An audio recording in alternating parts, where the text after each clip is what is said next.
Hi, I'm Rudi Hofmeister, aka the Tagmeister. So today my presentation is all about how we introduced and how we actually used Microsoft Tag in our magazines, Huisgenoot and Drum. Let me start off with saying what are these two-dimensional barcodes, or we can call them QR codes, Microsoft Tag. There are various technologies behind it, but essentially what it is, it's a barcode or a two-dimensional barcode, which then enables you to access content on your phone once you've downloaded an application or a reader, to then access content. So it can be various types of content. The educational part is really key. You've got to show people how to do it and handhold them through the whole process, because it's not digital natives. You're talking about older readership, older people who are not used to this technology. So once you show them how it actually works and they can see the benefits, then we see that the uptake is actually a lot better. And we did this. So we did an educational page on exactly how you actually have to download the app, how you scan it, what the benefits are, what the sort of costs are, indicative costs of actually accessing a video. And immediately we saw a positive response and a great uptake with, our top video was of Kurt Darren's wedding. So we had a video clip of where they actually say, "I do." And that got 7,000 plus scans, which is phenomenal in such an environment. So here's the Kurt Darren wedding cover. So this was an exclusive story. Then we did a video clip. If I actually go to that specific page, if I can find it. So we had actually two tags on there. So we did a video clip of Kurt saying "I do," as also some other video clips. So if you scan this, you'll see the video clips. So if we look at the editorial process, I think it's been quite a mind change or mind shift from the editorial staff, and having to think in terms of multimedia also.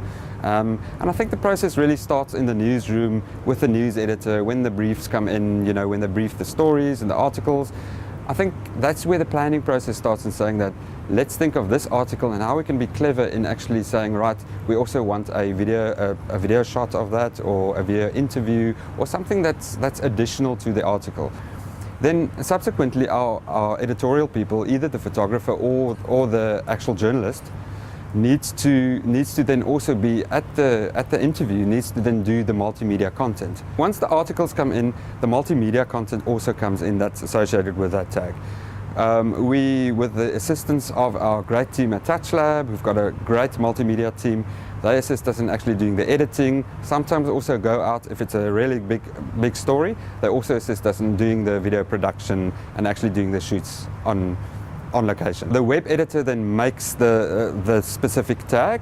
In that tag also we've got a tool in our content management system, so that's on the technology side. On our Mobi side, to actually make a little mini Mobi landing page where we host the video or the additional content that's associated with the specific tag. One of the key learnings also from this, which I'll get to later, is that you have to cater for people with lower end handsets as well.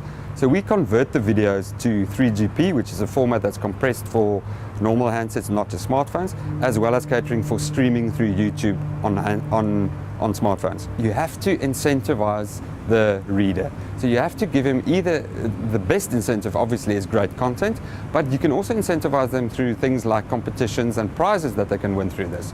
Mix up your content. Don't just give people video. At the moment we're doing mostly video, but we're also doing things like on our recipe pages, get a shopping list from the recipe.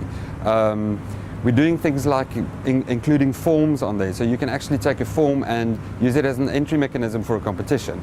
Probably the most important learning from this is aanhouer wen. So we tried a few things, didn't work.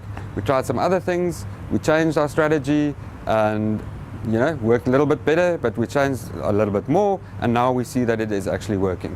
There's a lot we can still do better, and we will continue to do this, but the key thing for us is that you have to continue and stick to this and make sure that we support it 100%.